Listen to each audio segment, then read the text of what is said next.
देश में पहली बार हिंदुस्तान की आन बान शान हर घर तिरंगे का महाअभियान का आगाज़ होने जा रहा है। नमस्कार दोस्तों, स्वागत है आपका मेरे इस YouTube चैनल एजुट्यूबर्स फॉर यू में। तो इस वीडियो के माध्यम से हम जानेंगे कि आखिर हर घर तिरंगा अभियान क्या है, इसके पीछे का उद्देश्य क्या है और इसमें जो विवाद है इसके बारे में भी हम जानेंगे, आपको बताएंगे। तो चलिए वीडियो शुरू करते हैं। प्रधानमंत्री नरेंद्र मोदी ने 22 जुलाई 2022 को एक संदेश में कहा है कि देश आज़ादी के 75वीं वर्षगांठ मना रहा है, जिसे आज़ादी का अमृत महोत्सव कहा गया है। इस दौरान 13 अगस्त से लेकर 15 अगस्त के बीच प्रत्येक नागरिकों के द्वारा घरों में तिरंगा झंडा फहराया जाएगा।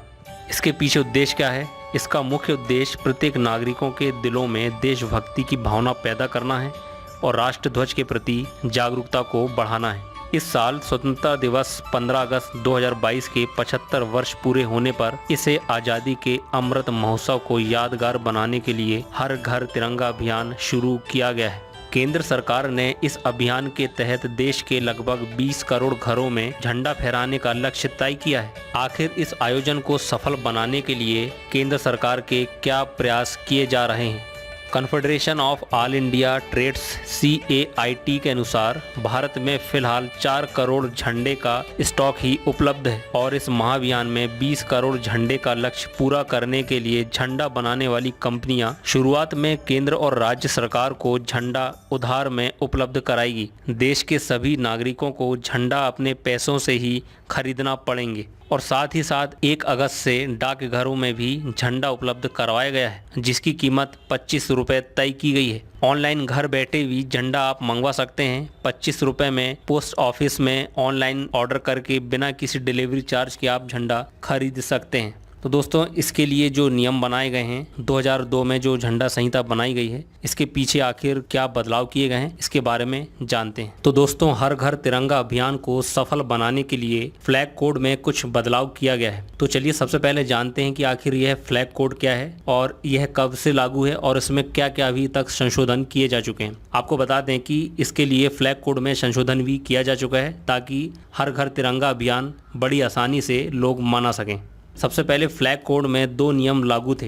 पहला है राष्ट्रीय झंडे का प्रदर्शन, संप्रतीक और नाम अनुचित प्रयोग का निवारण अधिनियम 1950 और दूसरा है prevention of insult to nation honour act 1971। इसकी धारा 3 यह कहती है कि यदि किसी भी तरह इसके प्रिवेंशन, इंसल्ट या झंडे से रिलेटेड जितने भी जो नियम बनाए गए हैं इसमें कोई कोताही बरती जाती है, उसका उल्लंघन किया जाता है तो 3 साल तक की जेल हो सकती है। 2002 के पहले आम लोगों को सिर्फ तिरंगा झंडा जो है स्वतंत्रता दिवस या गणतंत्र दिवस पर ही फहराने की छूट थी। 1995 में एक बिजनेसमैन है नवीन जिंदल, इनको रायगढ़ स्थित कार्यालय में तिरंगा फहराने से रोक दिया गया था और वे चले गए कोर्ट। सरकार ने पहला संहिता भारत का 26 जनवरी 2002 को मनाया था और एक नया फ्लैग कोड जारी किया था। इसमें सबको तिरंगा झंडा फहराने की अब अनुमति मिल चुकी थी। 2004 में कोर्ट ने भी जिंदल के पक्ष में सही फैसला दिया था।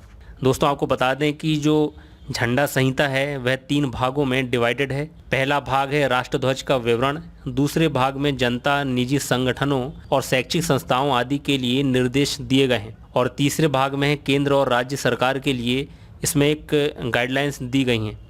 तो दोस्तों, समय समय पर इसमें कुछ संशोधन भी किए जा चुके हैं।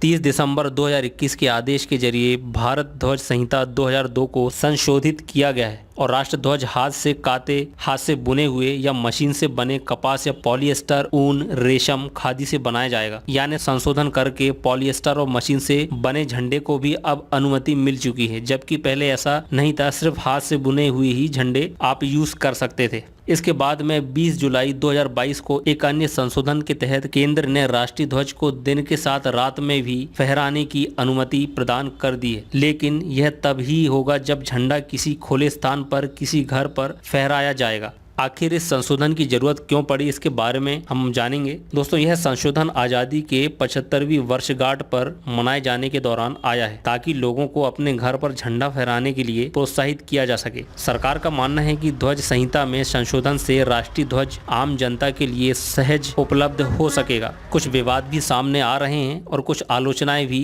हो रही हैं। हालांकि इसके साथ ही झंडे के पॉलिएस्टर और मशीन से बनाए जाने को लेकर काफी सवाल खड़े किए जा रहे हैं, जिसे लेकर विपक्ष का तर्क है कि तिरंगे और खादी के बीच एक गहरा नाता है जो इस ध्वज संहिता के संशोधन से टूट सकता है। वहीं खादी और बुनकरों और कार्यकर्ताओं के एक समूह ने संशोधन के विरोध में आंदोलन भी कर दिया है। वहीं दूसरी तरफ कर्नाटक खादी ग्रामोद्योग संयुक्त संघ तिरंगे के उपयोग में लाई जाने वाली सामग्री के लिए भारतीय मानक ब्यूरो द्वारा अनुमोदित एकमात्र खरीदी इकाई होने का दावा करती है, जिसकी शुरुआत 1 नवंबर 1975 को खादी के कपड़ों को बढ़ावा देने के लिए की गई थी। बीते 15 सालों में यह संगठन 5 करोड़ से भी ज्यादा तिरंगों का निर्माण कर चुका है। हर साल आजादी के दिन इन्हें करीब 3 से लेकर 4 करोड़ के झंडों के ऑर्डर मिलते हैं, जो इस संशोधन के बाद में काफी कम होने की उम्मीद है।